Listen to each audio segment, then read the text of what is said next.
Thank you, Betsy, and good morning, everyone. We appreciate you joining us today as we review Snap-on's first quarter results, which are detailed in our press release issued earlier this morning. We have on the call Nick Pinchuk, Snap-on's Chief Executive Officer, and Aldo Pagliari, Snap-on's Chief Financial Officer. Nick will kick off our call this morning with his perspective on our performance.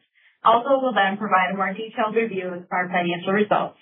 After Nick provides some closing thoughts, we'll take your questions. As usual, we provided slides to supplement our discussion. These slides can be accessed under the Downloads tab in the webcast viewer, as well as on our website, snapon.com, under the Investor section. The slides will be archived on our website along with the transcript of today's call. Any statements made during this call relative to management's expectations, estimates, or beliefs, or that otherwise discuss management's or the company's outlook, plans, or projections are differ materially from those made in such statements. Additional information and the factors that could cause our results to differ materially from those in our forward-looking statements are contained in our SEC filings. Finally, this presentation includes non-GAAP measures of financial performance, which are not meant to be considered in isolation or as a substitute for their GAAP counterparts. Additional information regarding these measures is included in our earnings release issued today, which can be found on our website. With that said, I'd now like to turn the call over to Nick Pinchuk. Nick? Thanks, Sarah. Good morning, everybody. Wow, this was some quarter. You know, there are a number of different storylines threaded through our last 3 months, but I believe if you step back and you look at the whole, you can see several important facts. First is that this has been a period of considerable uncertainty, but the resilience of our markets and the strength of our operations have restarted a momentum, registering strong sales. It's also quite clear that our team continued to invest in expanding and preserving our strengths and our line of new products and our continuing brand position and new technologies for more powerfully wielding our proprietary databases. You know, we believe, and many people believe, that the combination of technology and proprietary databases are among the great powers in business today. And through the blizzard, with uncertainty and tariffs, opposing currencies, rising material costs, all the elements of storm, our gross margins have resisted the impacts, and overall profits have remained at a strong level. So today, I'll review with you the highlights of our quarter. I'll give you my perspective on our results, on the markets, and on our progress. And after that, as usual, Aldo will give you a more detailed review of the financials. For us, when we look at the quarter and what it means, we proceed with confidence. Confidence in our markets, in our products, in our brands, and of course, confidence in the knowledge and energy of our experienced and capable team. And as such, we're encouraged by our first quarter results. We believe they reaffirm that this confidence is well placed, even in the most difficult of times. And you can see it in the numbers. Overall sales in the quarter were $1,207.2 million, up 5.8% from last year as reported, including a 3.4% organic increase, a new first quarter record, and our second highest quarterly sales ever. Operating income, or OI, for the quarter, $250.8 million, was up compared to the $243.1 million recorded in 2025. And the OpCo operating margin was 20.8%, 50 basis points below last year, but still strong despite the 40 basis points of unfavorable foreign currency and the impacts of higher investment. For financial services, earnings of $68 million in the quarter were lower by $2.3 million, or 3.3%, and that will lead to a consolidated margin, including both OpCo and financial services, at 24.4%. That compares to 25.3% last year. Our overall EPS was $4.69. This was up 18 cents from 2025, and the results show broad gains, overcoming the uncertainty and demonstrating our resilience. Now let's turn to the market. We believe that the vehicle repair environment remains robust, extremely favorable. requiring a continued stream of new tools and information systems for confronting the rising complexities of the modern vehicle. It's clearly an unmistakable trend. The repair shops, dealerships, and independents, they see it every day. They'll tell you repairs are tougher and more complicated, and we love it. The ongoing strength of the market is, and the ongoing strength of the market is confirmed by, its key metrics. Car park continues to age. The average age now of 12.8 years, and naturally that requires more extensive maintenance and overhauls. And that's seen clearly if you look at the household spending on vehicle repairs. It's up high single digits in a quarter. But it's more than vehicle. It's also seen in the world of the shops and the techs. The hours worked are up, and the tech wages are rising. Garages are buzzing. And the need for more skilled techs continues to increase. And we believe all these data points say that vehicle repair is stronger than ever. And the prospects, they just keep getting better. With that said, uncertainty is still high across the American grassroots. Tech confidence remains tepid. Reticence toward long-term purchases. But they are bullish on shorter payback solutions that make work easier, faster, safer, and helps them beat the clock and move on to the next vehicle. Now, Snap-on speaks with its franchisees and techs all the time. And my recent conversations with individuals in our van network, coast to coast, say that, green shoots are popping up. Even with our tool storage units, they were up this quarter. I'll say that again.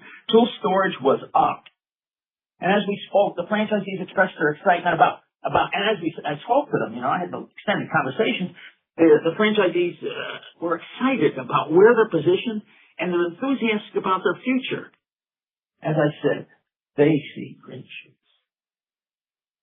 But it still seems that with each day, having said that, with each day, there's more bad news for breakfast. I mean, the hits just keep on coming, risking another rise in uncertainty. Having said that, though, we like where we're standing. Rooted in the resilient vehicle repair market, continuously connected with the techs, observing the work, launching great new products, and having the capacity to manufacture them right here in America. And in this environment, we're seeing what we think might be an early thaw. Now let's shift to the other half of the automotive segment. This is where repair system information, or RS&I, resides, servicing shop owners and managers. The activity in the sector remains consistent, although it does at times reflect variations based on new product timing or OEM campaigns. Shop owners and manufacturers see the trends. They know vehicle complexity is rising and that it drives the need for more sophisticated systems, equipment, and tech assist to manage those changes. As I just said, the drumbeat can be influenced by the lumpy nature of the OEM project sector, but the owners and managers keep saying they need more techs. The garages are busy. The repair difficulty is increasing, and they need more help in keeping pace. I can tell you, Snap-on is up to that, folks. That's why RS&I continues investing in modern equipment and diagnostic platforms that navigate procedures on vehicles new and old with precision and with speed.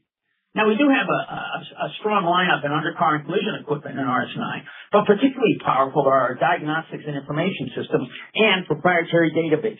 We continue investing in that advantage to fortify our positions by applying new technologies like large language models and natural language translators, those capabilities that enable to expand our data sets more quickly and wield the resulting systems more powerfully.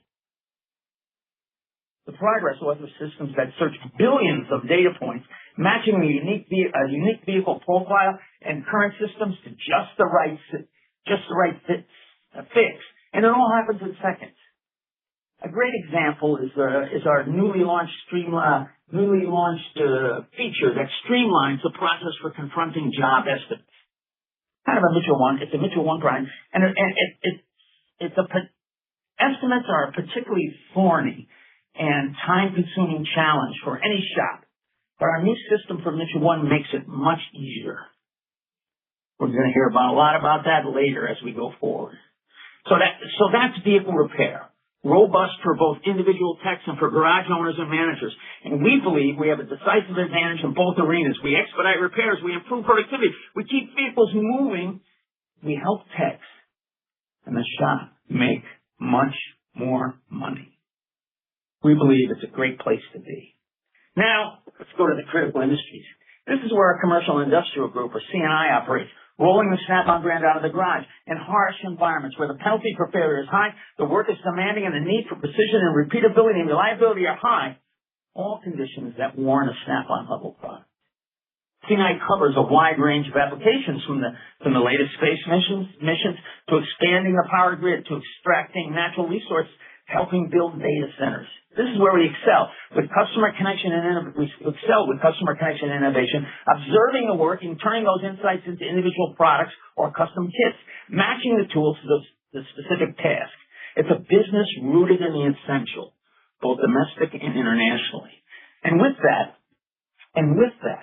critical industries offer an ongoing and robust opportunity. And as such, we continue to invest in those possibilities, expanding capacity and building our understanding of the work, and it's paying off. The industrial business, our critical industries operations showed considerable strength in the quarter, growing high single digits with particularly great and broad strides in aviation, heavy duty, and natural resources.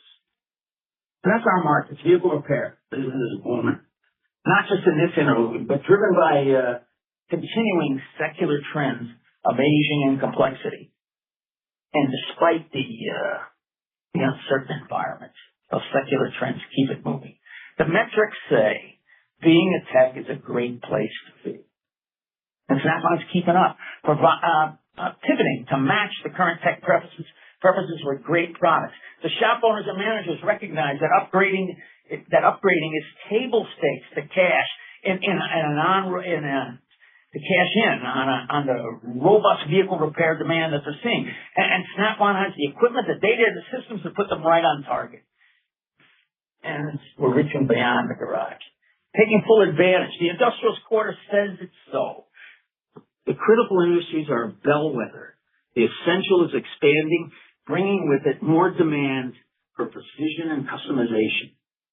It's all music to our ears. And one fast overall perspective on our results. One fast overall perspective is that our results demonstrated once again the power of the Snap-on value creation processes. Safety, quality, customer connection, innovation, and rapid continuous improvement. Developing innovative solutions born out of insight and observations from standing right in the workplace. And those insights in this quarter combined with our dedication to RCI enabled us to resist the turbulence of the day. You can see it in the numbers. It's an important and ongoing strength. Well, that's a macro overview. Now let's turn to the segments. In the C&I group, sales were $381.6 million, representing an increase of $37.1 million, or 10.8%. And that includes $11.9 million in favorable foreign currency and an organic gain of 7.1%. Gains across all the business groups, but led by the industrial division with custom toolkits for critical industries and the constant demand for precision torque products. As I said, industrial had a great quarter. High single-digit growth that was without a significant rise in the military. Gains in almost every other sector, with aviation up strong double digits. Boom, shakalaka. It was a great quarter. From an earnings perspective, C&I operating income of $54.9 million was up 3.2%, and the operating margin was 14.4%, down 110 basis points. But the quarter included 50 basis points of headwinds from currency and the impacts from tariffs and rising material costs, which are particularly focused in C&I. The quarter for the Power Tools divisions improved year over year, driven by new products and first-to-market innovation. Our Murphy, North Carolina plant released two new 14.4-volt 3/8-inch cordless ratchets that extend, what I think everybody says is our already powerful ratchet lineup. The additions focus on making tasks faster. Break it loose, press the trigger, and zip the fastener off, spinning at 550 RPM, which doubles the output of our standard unit. Our new ratchets make quick work of applications with with numerous bolts, great for dealing with timing covers, oil pans, engine rebuilds, and many more applications. The garages use them all the time now. We launched 2 new versions. First, the CTR 887 long neck for reaching deep into the engine compartment, and then the compact CTR 881 designed specifically for navigating tight spaces, enabling access to the workpiece without removing adjacent components, expediting the repair and saving a lot of time. Remember, the techs feel the need for speed, and our 2 new ratchets bring just that. We also expanded on the sensational launch last quarter of our all new Nano Access portfolio. Again, we wielded customer connection, observing that there was trouble navigating crowded engine bays and penetrating the vast webs of sensors and wires hidden behind the dash on modern cars. So we designed the 1/4-inch drive CTN N2040 straight power driver with a narrow 90-degree head. I mean, this baby is small and it goes everywhere and makes the difficult easy. It's loaded with features unique to the Nano, a variable speed trigger, easy forward and reverse selectors, and 600 fasteners on a single charge, all while operating at a lightning for small power tools of 300 RPMs. The techs love the fast payback solution, and it was another record-setting release. B&I, a quarter with strong momentum in domestic markets. Sales up 10.8%, 7.1% organically, led by critical industries, sending the Snap-on brand out of the garage, propelled with strength in cordless power tools and precision torque. Let's go on to the tools group. Those first quarter sales were $486 million, up organically 3.4%. Higher sales in both the U.S. and international networks. The operating income of $105 million was up 13.6%, and the operating margin in the quarter was 21.6%, up 160 basis points. Notably, the gross margin in the period also rose 140 basis points, reaching 47.7%, overcoming the impact of tariffs and rising material costs, prospering in a day in which cost is a question. During the quarter, we maintained our pivot, wielding our customer connection, observing the work, and using the insights to develop new products that align with the customer's preference for short payback items. And you want to bring out short payback items that also make the tedious and the complex easy. We think we've done that. That was demonstrated by 2 new products forged in our Milwaukee plant. First, the glow plug sockets. These glow plugs are essential for preheating cylinders to the optimal temperature that supports ignition. But replacing these common components isn't so simple. For example, on the 2006 to 2015 models of the popular GM Duramax engines, accessing these components is really cumbersome. And quite frequently, the plugs are seized from exposure to harsh environments. It takes considerable power to break them loose, especially in tight quarters. Standard tools won't reach without removing blocking parts. And both of those conditions, the seizing and the tightness of the compartments, make a routine job complicated. So our team went to work developing the new IPS ML12, a 1/4-inch drive, 12mm swivel socket. It's 52% longer than our regular offering, and its swivel joints pivots 30 degrees. Features that combine to reach the workpiece with general ease. And the new unit is also designed with our flank drive geometry. That feature directs the force to the flats of the fastener and away from the corners, maximizing the torque, bringing the needed power while preventing rounding, efficiently completing the repair without damaging the components because of the power you had to apply. Another example of customer connection released in the back half of the year is a new socket configuration that matches up with our great Nano Access cordless products. Developing a power tool small enough to fit in your pocket was a great idea, but we took it a little further. We designed an entirely new set of sockets to make the overall combination even smaller. It's called the 1119 NTMLE. It's a 19-piece quarter-inch tool set, and it consists of 10 metric and 7 imperial size sockets that are 22% shorter and 8% narrower than the standard offering. And each item is secured in a foam pallet for good storage of these products. The techs value the accessibility and love the new sets. Really amplified the success of our Nano product. Now, tool storage in the quarter generated some momentum. Backed by the ongoing development of fast payback storage alternatives, new items like our KRSC 46. That's a roll cart that was unveiled last summer. Built in our Algona, Iowa plant, it's a one-piece, fully welded body setup, which includes 6 drawers, each with a 120-pound load capacity, pretty high, and an 11-inch deep flip-top compartment, ideal for storing power tools. And the thing that's important for a cart, because the technicians want to match them up with these boxes they've already purchased. It's available in multiple paint and trim colors, and it's capable of matching any full-size box. So the unit provides, and that isn't always the case with roll cart, the unit provides ample space for the techs looking to expand, but it's been designed to enable functionality without taking the leap into long-term payments. And that combination worked. And in the quarter, also hot, were accessories such as lockers and side cabinets and work centers, options that increase storage space for existing boxes, all at a lower entry point than a new roll cab.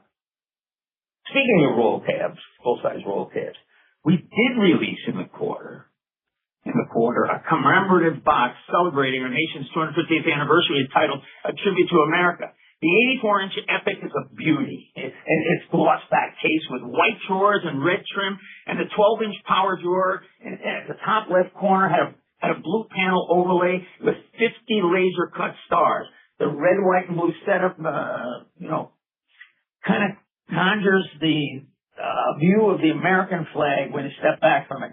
And the work center door displays on its own symbolic images of synonymous with the U.S. history, the Statue of Liberty, Mount Rushmore, the iconic image of the Marines raising a flag at Iwo Jima, and the first moon landing. Each model has a serialized medallion numbered 1 to 1776.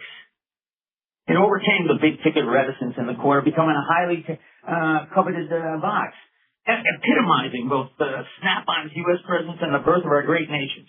Some products are too exciting to pass up, even in the turbulence. That's the tools group, pivoting to match the technician's current needs and preferences, wielding manufacturing solutions right here in the U.S. that improve its efficiency by making the tasks easier. Now on to RS&I. Sales in the quarter were $485.3 million, up 2%, including $9.1 million in favorable currency effects. Organic sales were up only slightly to last year, but it was still enough to be the highest ever sales quarter for the group. The volume reflects increases in our diagnostic and repair information products to independent repair shop owners and managers, offset by lower sales to OEM dealerships. In short, the EQS product business hit a flat spot. Operating earnings for the quarter were $119.5 million, representing a decrease of $2.6 million or 2.1% versus 2025 levels. The operating income margin of 24.6% included 60 basis points of unfavorable currency and compared to the 25.7% recorded last year. The gross margins were 46%, up 30 basis points, despite the unfavorable currency effects and the impact of tariffs and higher material costs. So the lower RI margin reflected primarily the unfavorable currency and our investments fortifying our proprietary database by enhancing them with large language activities, investments that we strongly believe will strengthen our advantages going forward. We know the complexity of today will only grow, and we'll continue investing in software and equipment, empowering shop owners and managers with the resources required to confront that trend. and to make more money. Case in point, air conditioning systems have evolved. Now they're not just for climate control, but they're for supporting overall vehicle performance and EV battery maintenance. As an example is our Polartec AC recyclers rolling out of our facilities in Conway, Arkansas. During the quarter, RS&I released the new Pro Series Protec. That was, as I said, produced in our facility in Conway, Arkansas. One machine, new Pro Series Polartec, one machine for both popular refrigerant types, R134A and R1234YF. The Pro models are also loaded with features for managing a wide variety of vehicles. A large filter allowing for extended runtime, nitrogen leak testing for faster diagnostics, a two-stage vacuum necessary for supporting systems on small Civics to large Suburbans, and a 12-inch touchscreen for easy navigation, even with gloves. The units have, this is one of the best features, I think. The units have automatic functionality. Techs can tackle another job while the recycling goes on. And a bright status light or an audible signal notifies the user when their intervention is required. It makes recycling particularly more efficient. The onboard database is terrific.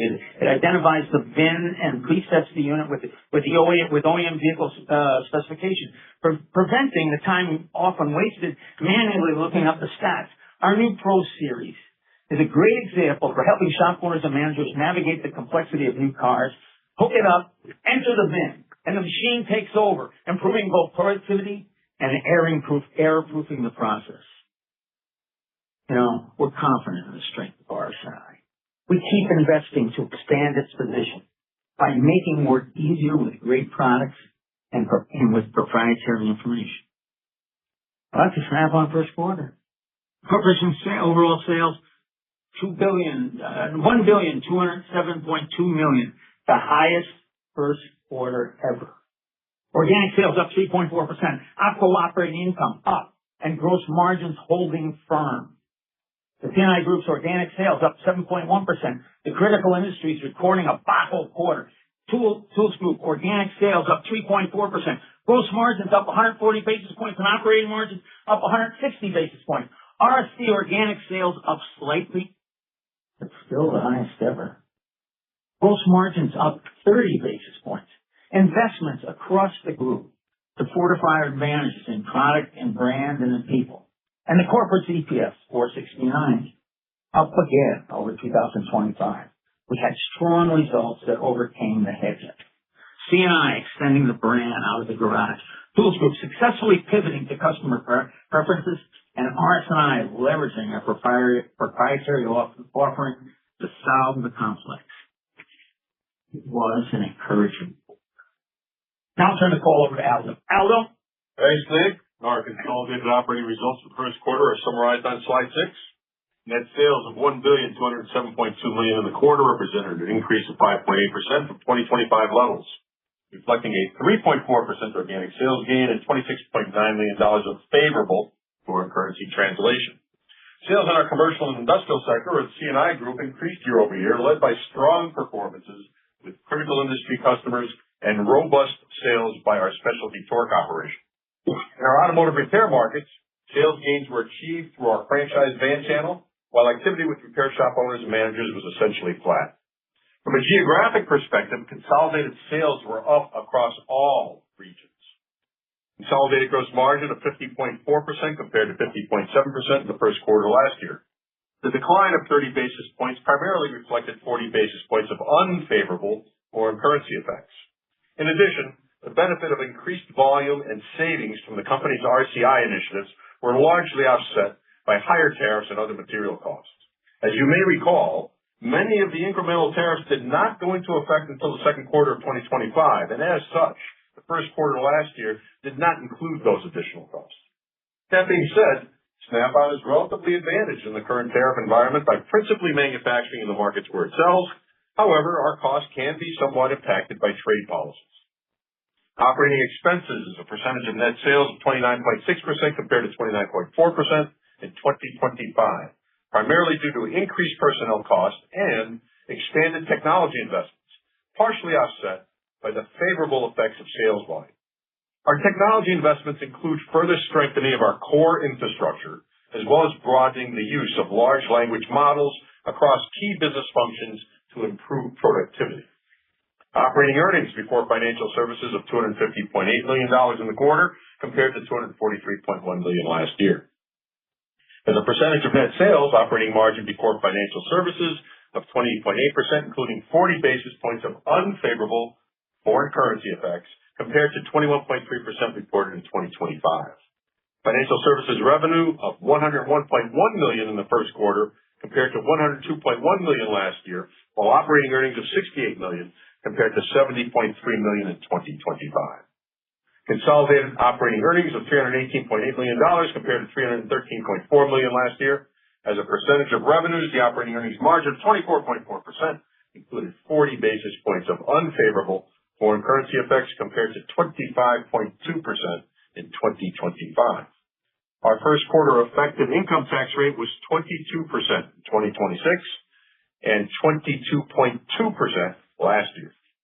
Net earnings of $247 million or $4.69 per diluted share compared to $240.5 million of $4.51 per diluted share in 2025.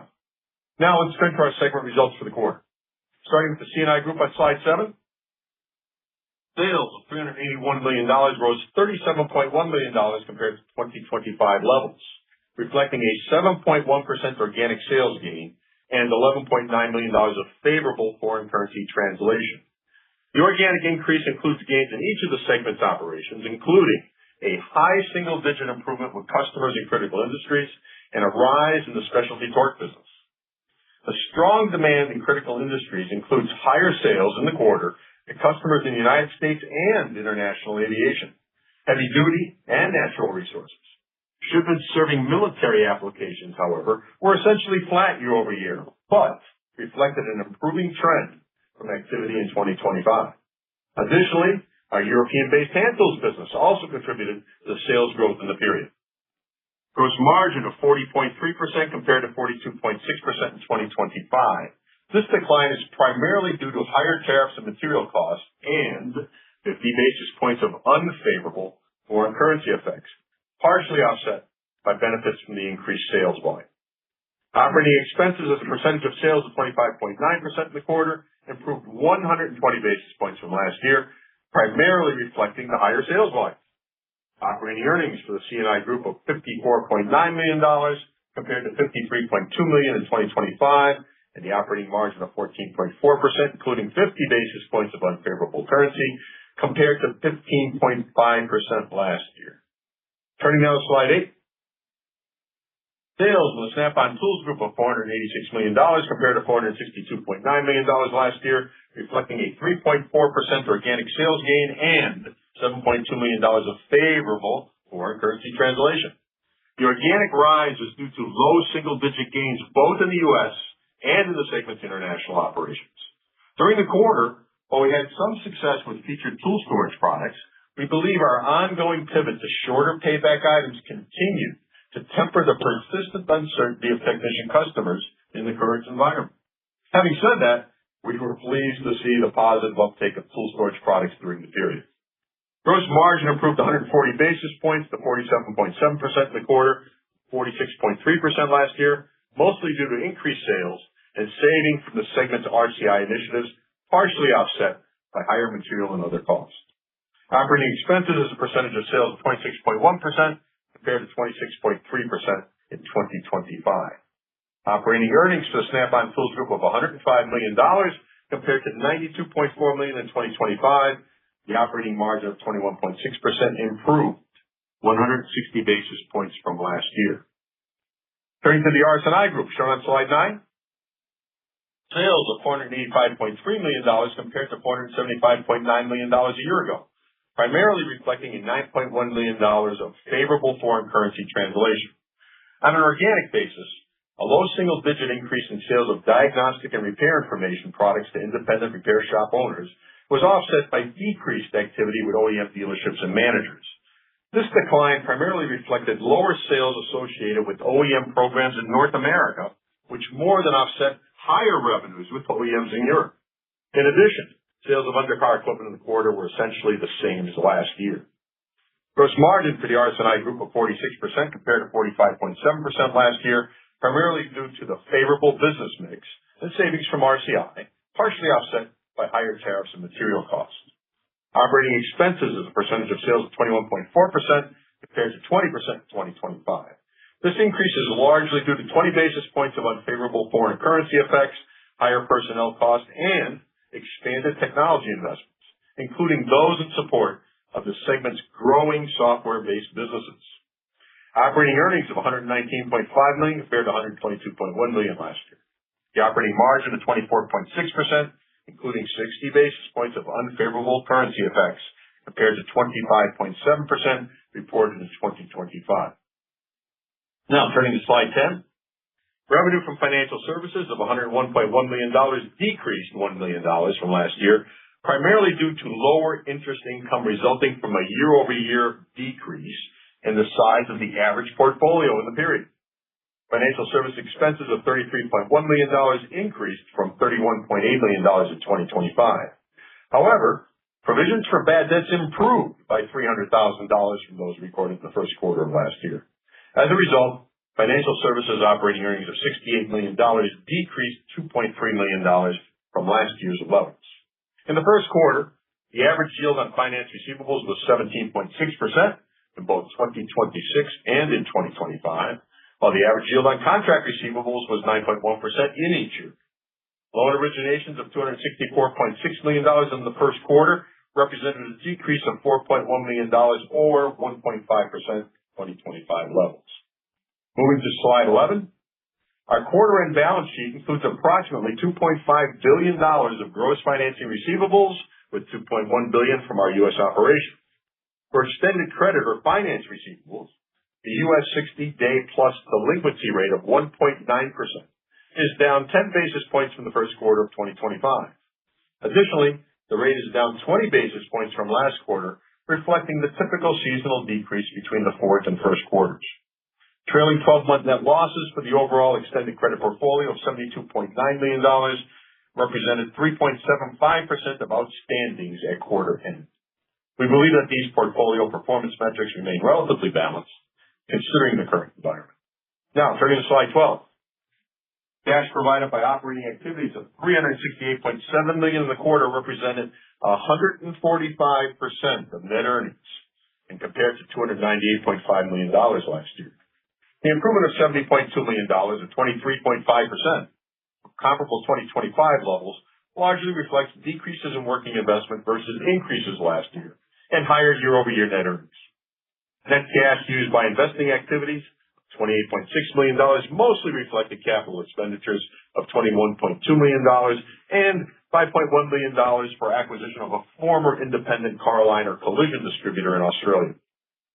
Net cash used by financing activities of $211.1 million, including cash dividends of $126.8 million and the repurchase of 267,000 shares of common stock for $99.9 million under our existing share repurchase programs. As of quarter end, we had remaining availability to repurchase up to an additional $234.1 million of common stock under our existing authorizations. Turning to slide 13. Trade and other accounts receivable of $890.7 million represented an increase of $9.3 million from 2025 year-end levels due to the higher sales volumes. Days sales outstanding were 67 days in both periods. Inventories decreased by $4.7 million from 2025 year-end, primarily due to $5.6 million of foreign currency translation. On a trailing 12-month basis, inventory turns of 2.4 were the same in both periods. Our quarter-end cash position of $1,753.3 million compared to $1,624.5 million at the end of 2025. In addition to our existing cash and expected cash flow from operations, we have more than $900 million available under our credit facilities. There were no amounts borrowed or outstanding under the credit facilities during the quarter, nor was any commercial paper issued or outstanding in the period. With respect to our outstanding debt, notes payable and current maturities of long-term debt increased by $300 million, reflecting the reclassification of our March 2027 unsecured 3.25% notes to current status. That concludes my remarks on our first quarter performance. I'll now review a few outlook items for the remainder of 2026. With respect to corporate costs, we currently believe that expenses will approximate $28 million each quarter. As a reminder, in the third quarter of 2025, earnings per share included a 31-cent non-recurring one-time benefit from the RS&I Group legal settlement. We expect that capital expenditures for the year will approximate $100 million, and we currently anticipate that our full year 2026 effective income tax rate will be in a range of 22 to 23%. I'll now turn the call back to Nick for his closing thoughts. Nick? Well, thanks, Aldo. That's our quarter. Our markets are resilient and strong. And it's a strength not dependent on the ups and downs of the economic cycle. They are rather driven by the solid secular trends of aging, rising complexity, and expanding criticality. Now, these are, of course, turbulent times. The hits do just keep on coming. Continuing tech uncertainty, unfavorable currency diluting our margins, the impacts of inflation, and the fluctuation in government policies. They all serve to cloud the horizon, weigh on consumers. But we see some green shoots in our general volume, in our overall sales gains, and in our nascent increases in tool storage. We do see encouraging signs, and we believe our future is quite positive. And as such, we continue to expand our investments in what we believe are for Snap-on corridors of decisive advantage. You can see it in the numbers. Right across the face of the quarter is progress along our runways for growth and for improvement. We are enhancing our franchise network, and we are extending further into critical industries, growing substantially even while the military is flat. And we are wielding our Snap-on value creation processes with effect, launching great new products and with customer connection and innovation. And we are effectively bringing RCI to bear on the major challenges of the day, keeping gross margins strong against the wind. The results say it all. C&I sales up 10.8% as reported, and 7.1% organically, with the critical industries leading the way with high single digits. The Tools Group back to positivity with increases of 5% as reported, 3.4% organically. Gross margins strong at 47.7%, up 140 basis points. OI margins 21.6%, up 160 basis points. And RS&I volume up slightly in the quarter, but still enough to record the highest sales ever in the period, in a quarter. And RS&I gross margins of 46% are up 30 basis points against 40 basis points of unfavorable currency effects. OI margins are still robust at 24.6%, but 110 down from last year. And that reflects the currency and the continuing, but what we believe are powerful investments in the overall corporation. Sales up 5.8% as reported, 3.4% organically, making it the highest first quarter ever and the second highest of all our quarters. Gross margins 50.4%, strong against the wind. OI margins 20.8%, also strong, but down 50 basis points due to 40 basis points of unfavorable currency effects and reflecting the decisive investments. And the EPS, $4.60, up again. And this period, up again. This period was a demonstration of the resilience of our markets, the power of our model, and the skills of our team. Making progress in the blizzard and still investing in our future. Moving forward, like I started this, we proceed with confidence. And we are confident and convinced regarding a positive future. And we are confident because we know the special nature of our markets driven by powerful secular trends. We know the strength of our advantages in product. Snap-on really does make a critical work easier. And we know our advantages in brand. Snap-on stands alone. The Snap-on name really is the singular sign of the pride and dignity working men and women take in their professions. And we are confident because we know the advantages in our people. Our team is committed, capable, battle-tested. Our team just doesn't aim to succeed. Snap-on expects to succeed. As such, we believe that propelled by these advantages, Snap-on will continue to move forward positively throughout 2026 and well beyond. Now, before I turn the call over to the operator, I'll speak directly to our franchisees and associates. I know many of you are listening or will be hearing this later. Our progress in the period, strong sales and holding firm against the challenges of the day, has been a result of your efforts.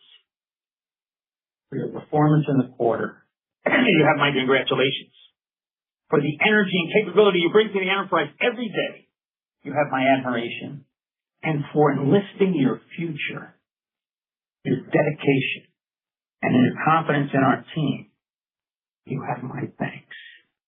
Now, I'll turn the call over to the operator. Operator? We will now begin the question and answer session. To ask a question, you may press star, then 1 on your touch-tone phone. If you are using a speakerphone, please pick up your handset before pressing the keys.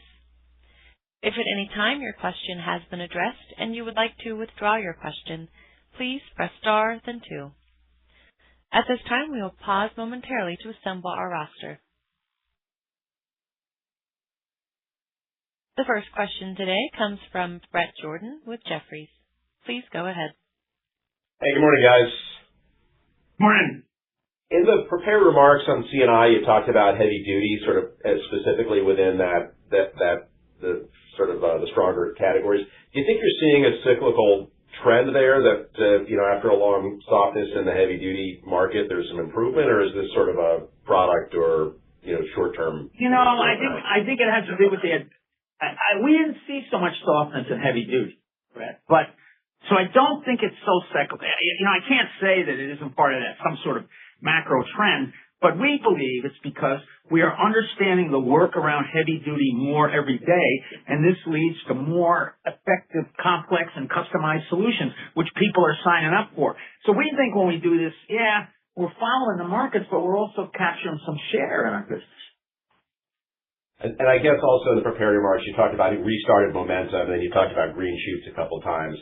Could you talk about maybe the cadence of the quarter? I mean, obviously the last month had some pretty significant geopolitical events going on, but are the underlying trend, are you seeing that the volumes in the garages are picking up that's driving this green shoot, or? Well, the volumes in the garage, I think a couple of things.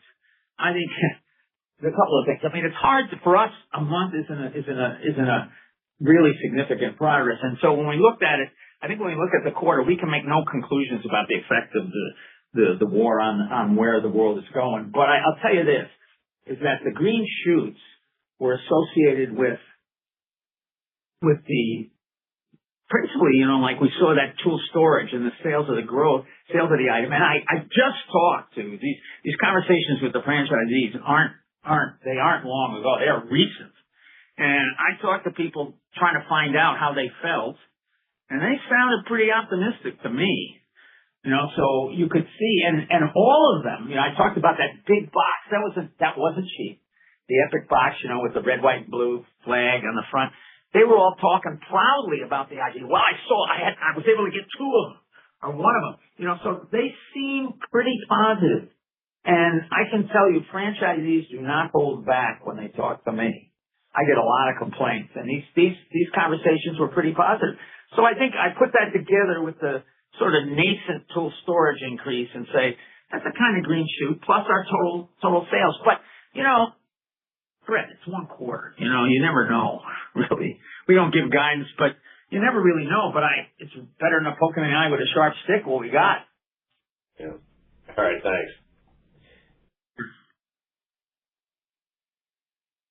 The next question comes from Scott Stember with Roth. Please go ahead. Good morning, and thanks for taking my questions. Sure, Scott. Nick, can you talk about how some of the other subcategories in tools did, whether it's hand tools, power tools, diagnostics? Sure. I think hand tools was up. Power tools was up. Diagnostics was tepid. In fact, it was challenged in this period, but had some difficult comparisons last year. So that's the way it went. Pretty much Most things were up except for diagnostics was a little weak in this period. Okay, and as far as sell into the van channel versus sell off of the channel, any meaningful differences? Look, I don't think, tell you the truth, I don't think one quarter is meaningful in this kind of thing, but it's in the same zip code as the growth of the 3.4%. For example, the 3.4% totally was also what happened in the United States. And so the sales off the van were in that same ballpark. It's never exactly the same, but as you know, because you study it so well, you know it so well, it kind of rolls off over the year. So we felt pretty good about the sell off the van this quarter. All right, just a last question on tariffs. I know that you guys have done a great job of being relatively insulated. But some of the recent changes that we saw, is there going to be any changes to that narrative? And to the extent that you've had some, the payments that you've made, are you guys looking for to pursue some rebates with the IEPAs going away?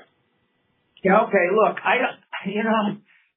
tell you what, tariffs these days are blizzards, They got rid of the IEPA and they changed the 232 rules and they added 122. It's like numerical salad. We don't think tariffs are going to change very much actually going forward. We're not planning or expecting some changes. Now, in terms of refund, I got to tell you, Aldo has been rehearsing his answer for like 3 weeks here. So I'm going to ask him to answer this question. Aldo, go ahead. Well, actually, I've only been rehearsing since April 20th, Scott. They opened the portal for people to apply for refunds. Our view is, first, I want to emphasize tariffs are not as significant to Snap-on as they might be to many other companies out there in the universe where we play. That's one thing to keep in mind. But our strategy is to protect the fact that we don't want anything to expire. And if you don't file for a rebate through the portal, you run the risk that things go past what they call the liquidation date, and then you can never challenge it even if one wanted to. So that's our strategy right now. So while not significant, we're protecting our rights so they don't expire unchallenged. I think I just to add a little, we're not depending on anything out of this. I'm not sure what's going to happen. So I think it's unsure what will happen with tariff refunds and when they will be paid, how it will all work. So for us, we're just trying to make sure we keep ourselves in the game and not depend on anything. Got it. That's all I have. Thank you. Okay. The next question comes from Luke Young with Baird. Please go ahead. Good morning, Nick. Maybe to kick it off here, curious, there's been a lot of chatter about an increased level of tax rebates this year in the U.S. Just curious if you saw any impact from that in the tools group or maybe the finance company, and if so, any links to that? Well, it's hard to say. I had a lot of things to say about that. First of all, the finance company, you did point out, the finance company, originations were kind of flattish, and the losses did creep up a little bit, but the 60-day delinquencies are better, both sequentially and year over year. So that's a pretty good thing. What the result of that is not clear, but I will tell you that our guys were talking about improvement in that area before we thought about the tax returns were in play. Now, so I never know, but I'll tell you, when I go through the garages, unlike the standard story about people who have the grassroots, most of these people don't let this money burn a hole in their pocket. They tend to say it happened during the pandemic with the what do you call stimulus numbers. They were saying, I'm putting it in the bank or I'm going to pay off some debt. So maybe that could have worked at paying off the debt. I'm not so sure. I will say that none of the franchisees I talked to mentioned that. Now, I didn't prompt them or ask the questions directly, and maybe if I had, they would have said, yeah, it's great for us. But I don't think so. Normally, they bring this kind of thing up. So I don't think we're seeing it as a big factor. But that's hard to say. It's kind of an uncertain thing. Got it. Switching gears to C&I, could you just remind us on the military exposure within critical industries specifically? I know you mentioned not seeing a lot of growth right there right now, but just in terms of past experience, what you've seen in terms of an impact that tends to be, I think, a little lagged when military activity picks up. Yeah, well, the military, the C&I business is a pretty good business. I mean, it's well over $100 million in a quarter, but the thing is that the military is it's broken into maybe 6 different segments, and military's toward the top of that list. So you can figure that out in terms of the amounts. Lately, the military has been down. Last year, military was down double digits, and we kind of got a little bit back in the fourth quarter, and this year it stayed flat, so it's improved some. We expect the military to improve going forward. We truly do. I think that's one of the things that you would expect when you look at the situation. I mean, could there be any more situation where you need the military? If nothing else, history says that when conflicts like this are over, refurbishment becomes important. They restock and refurbish.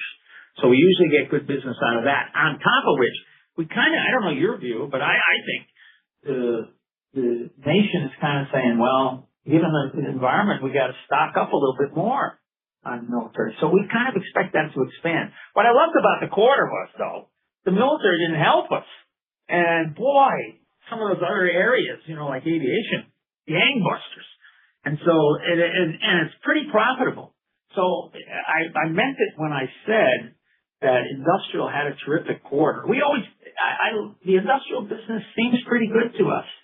We think it keeps expanding, and it's mostly because we keep understanding the work better in each one of those places. That's our principal value creating mechanism, to understand the work, create products that are irresistible to customers in that way, whether they're customized or not. And as you understand the work better, you get a bigger product line. That's what we're doing, and it seems to be working. Got it. I'll leave it there. Thank you. Okay. The next question comes from Christopher Glynn with Oppenheimer. Please go ahead. Yeah, thanks. Hello, everyone. Just wanted to keep going on the C&I themes you just talked about, Nick, because the comments you just made kind of reinforce some of the stuff in your prepared remarks. C&I growth historically has been pretty intermittent rather than, hitting a growth cycle and a consolidation cycle. So, I'm wondering if you're suggesting something just culturally and in the bones has gotten better about identifying the work, kind of like, SOT really hit stride with social media and bandwidth enhancing tools out of the pandemic. Yeah, I think you're right about that. I think it happened. We've seen it happen a couple times. Well, by the way, how do you know my remarks were prepared? Maybe I didn't prepare at all. Anyway, we saw this happen before. We're going along, trundling along in critical industries, and then we expanded capacity here in Snap-on. We added a whole building that allowed us to build more customized kits and expand on that, and it shot up. And then it hit a little bit of a pause when the military started spitting up blood, and then it's coming back. And I think behind all this is the idea that I really do believe we're gaining share because our products are getting better. It's hard to talk about any one product because most of them are kits. But in those kits, we're configuring them such that they meet the problems, if you have a particular jet aircraft you want to deal with in terms of maintenance or manufacturing, we'll put you right on target. And we have some of those. So I think that's what's happening now. I'm not saying we're immune to cycles. It certainly has proven not to be. What has elevated the game? Have you instituted, new organizational layers or structures or talent realignments? No, capacity. You know what I mean? In other words, we're learning how to wield the capacity better. Like I said, we have added people in the field. We have learned more about the work, like you say, but also we've created a capacity situation where we can deliver quicker and more effectively. And so those kinds of things have combined to give us some acceleration. And what happens in these kinds of things, you add something and you learn how to do better and better with it. When you start up something, it kind of helps you. And then you realize what you got, and you kind of work on it. It's sort of the essence of RCI. So what you're seeing there is in the bones of Snap-on value creation, figuring out how to have more improvement, and secondly, around just having better product. I believe that's the situation. Appreciate that. And then my other one, just on SOC originations, sounds like storage might be turning a corner and, pretty good comparison backdrop for a while there. And diagnostics was off in the quarter a little bit, but not at the RS&I level. And even SOT had a couple really nice diagnostic quarters in the middle of last year. So, it seems like maybe the ingredients are in place for originations to start to grow, and the commemorative unit in particular sounds really cool and hitting some stride at a high price point. So, do you feel like that's with the originations? Well, the originations were flat in the quarter, I think, roughly, for government work, But I use the word green shoots particularly. I chose that particularly because I'm not sure what the increase in tool storage means. I do think, though, it shows some thaw. We couldn't get arrested before with big boxes and stuff like that, and now you saw the tribute to America, and I just had the feeling that it sold well, not only because it's a compelling offering, but also because maybe the hurdles were a little bit lower. So we'll see how that plays out. I think in our circumstances, it's a favorable thing. It shows that, tool storage isn't completely dead. In fact, it's pretty strong. It was a nice, strong quarter for tool storage. Cool. Thanks for the color. Sure. The next question comes from Gary Prestopino with Barrington Research. Please go ahead. Good morning, all. I'm morning, Gary. Or maybe I missed this, but nobody asked this. Could you maybe just talk about, how much tool storage was up year over year? Well, I don't like to get involved and get big. I think that's a cross I don't want to nail myself to. You know what I mean? But tool storage was up more than the average. You know what I mean? It was up. It was one of the leading items. That's all. But I don't. Gary, a quarter. Who knows what a quarter means? I mean, it's not definitive, but I still feel pretty good about it. I'm not here to declare victory, and we're on the big wide highway to victory now. But I feel good about it. So I guess if I ask this another way, I mean, was a lot of that due to this new lower point product that you put out there for the text? Yeah, sure. Some of it was due to that. It's hard to say, but I talked about the new roll card, that came out, and we made it. One of the things we did was smartened up. We made it available in all these colors. You might think that's trivial, huh? But it isn't. Because people want to buy something like a roll cart, and they want it to match their box. If they got a candy apple red box with carbon trim, they'll want the roll cap to look like that. And if you make that available, then it tends to sell more. So that was one of the big breakthroughs. It sounds so simple, but in fact it worked for us. And the roll cap's pretty sturdy, so that was another contributor. Yes, the tribute to America was a good contributor too, but it didn't account for everything. Okay, and then just a couple more questions here. You said the franchisees are, a little more optimistic than they had been.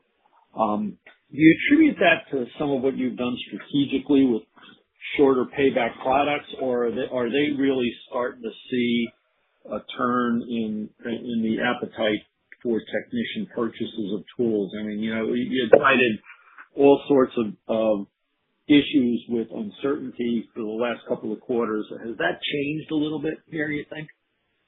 Well, look, I think it's this way. I think it's probably some of both. But franchisees usually talk to me about two things: products they don't like, or something like that, or something in the system, or how easy it is to sell or hard to sell. It's not exclusively. And so when I say they were positive, they weren't saying it was hard to sell. And they have said that before. Now, I didn't talk to every franchisee, it was a windshield survey. But the guys I talked to seemed pretty positive. And But I do think it makes it easier to sell if we have tools, if we have offerings that are matching the preference. So it's hard to make a difference. I guess the answer is I think both things are in play. Okay. And then two more quick questions here. In the C&I segment, are you seeing, increased demand from the data center market for specific toolkits? Yeah. We're seeing increased demand for specific products for the data center market, in terms of the construction of the data center. So yeah, we're seeing that.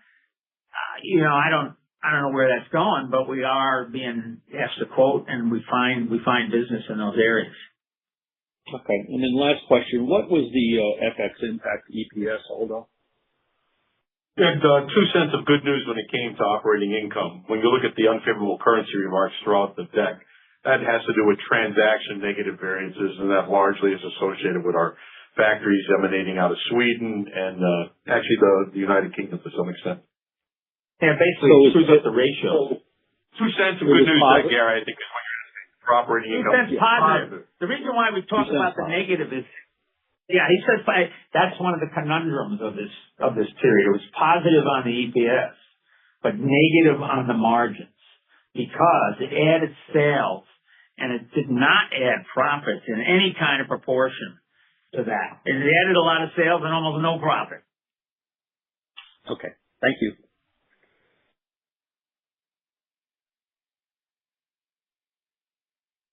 This concludes our question and answer session. I would like to turn the conference back over to Sarah Verbsky for any closing remarks.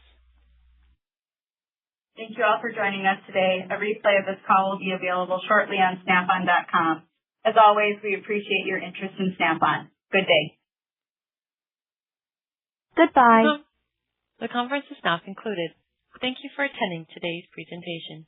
You may now disconnect.